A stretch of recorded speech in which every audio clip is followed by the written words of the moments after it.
L'invité de MC Première. Le constat est là. Les accidents de la route constituent la première cause d'accidents mortels au travail en Calédonie. Le risque routier en entreprise, la direction du travail et de l'emploi a décidé de s'y intéresser. Rebonjour Magda Bonalturo. Bonjour. Vous êtes donc la directrice de la DTE. Vous partez d'une analyse simple. Les entreprises sont des portes d'entrée pour sensibiliser les automobilistes, car ceux du travail sont également ceux du week-end. Oui, tout à fait. Alors d'abord, je voulais vous remercier de cette invitation qui me permet justement quand même de parler de ces matinées de la prévention et puis un peu d'évoquer toutes les actions qui sont menées par le gouvernement et la CAFAT en matière de prévention des risques professionnels et de santé et sécurité au travail. Le risque routier est un risque qui existe dans l'entreprise, qui doit faire une évaluation comme d'autres risques, comme les autres risques professionnels. Et c'est un risque important. C'est pour ça que nous nous sommes intéressés déjà depuis longtemps. Les premières campagnes ont commencé à partir de 2010. On l'a traité l'année dernière à l'occasion de la Journée internationale du travail. Et c'est là que vous avez Journée mondiale, avez constaté que les entreprises sont effectivement cette porte d'entrée pour sensibiliser les automobilistes. Alors bon, ce constat, on l'a fait depuis longtemps, mais voilà, c'est un thème qui revient d'une façon récurrente, soit à travers les communications de la direction du travail et de l'emploi, de la CAFAT également, au cours de ces forums, qui a évoqué ce risque routier, parce que en Nouvelle-Calédonie comme en métropole, il est analysé, comme dans d'autres pays, comme un risque important en matière d'accident du travail. C'est pour ça que nous nous y intéressons particulièrement. Et comme vous dites, l'entreprise est un lieu où on peut s'informer, on peut se former et on peut également prescrire des comportements, les sanctionner le cas échéant. C'est sur ça que je voulais appuyer, Magda Bonalturo. Est-ce que l'entreprise, est-ce que cet outil est efficace pour faire changer les comportements, pour une prise de conscience aujourd'hui ? Alors bon. J'espère que cet outil est efficace. En tout cas, il fait partie de ceux que l'on peut développer pour faire changer les comportements.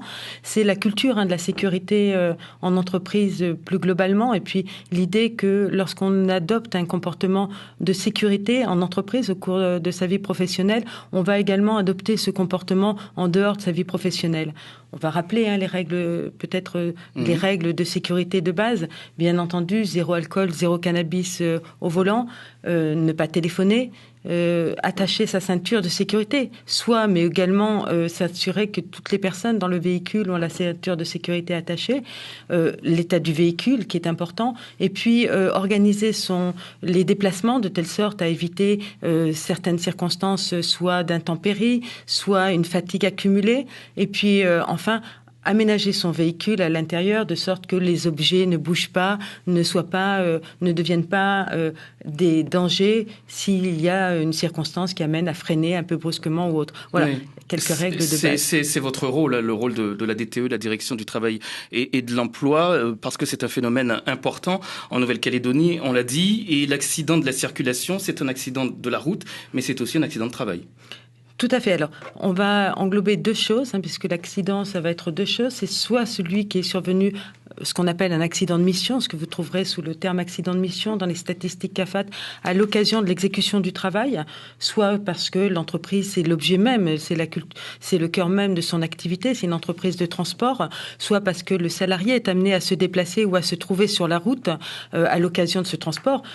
Se déplacer, ça peut être aussi à pied s'il est sur la route, soit alors c'est l'accident de trajet, c'est-à-dire celui qui survient entre le domicile et le lieu de travail, soit à l'arrivée, soit au retour des heures de travail. Donc c'est tout ça. Donc on va parler d'accident de mission lorsque c'est survenu vraiment à l'occasion du travail et d'accident de trajet lorsque c'est survenu entre le domicile et le lieu de le travail. Voilà.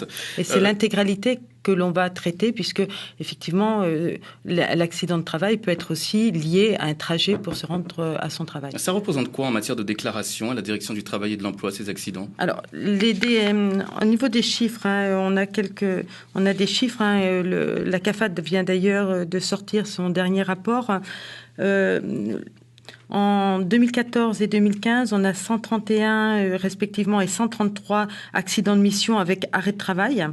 Et on a 214 et 201, donc pour 2015, accidents de trajet avec arrêt de travail. Là, ce sont les accidents de trajet avec arrêt de travail. sachant que c'est pas forcément au cours des dernières années là où il y a eu le plus de décès, mais ce que je veux souligner, c'est que ce sont des accidents qui sont récurrents. Il y a quand même une accidentologie liée au risque routier qui existe et qui doit être traitée. Et ce que vous constatez, ces accidents, c'est toujours la même cause. Quelle est la cause principale de ces accidents? Vous l'avez ou pas? Alors, sur les accidents que j'évoquais, dans près de 70% des cas, c'est lié au risque routier, puisque l'accident de trajet peut être aussi lié à autre chose que le risque routier. Non, on n'est pas sur les causes, mais par contre...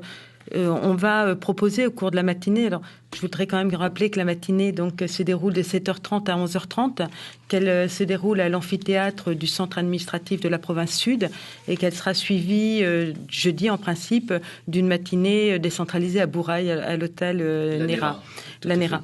Et au cours de la matinée, on va essayer de donner des outils pratiques pour traiter de l'accidentologie du risque routier en particulier. Il existe notamment un logiciel qui s'appelle Pedro et pour plan d'évaluation des actions et du risque routier. Alors, on comprend que ces plans d'évaluation sont importants pour les entreprises. D'ailleurs, le chef d'entreprise a un rôle important à jouer. Et puis, important parce que ce sont des coûts humains et économiques également conséquents. On en parle tout à l'heure à partir de 7h10. Vous restez avec nous.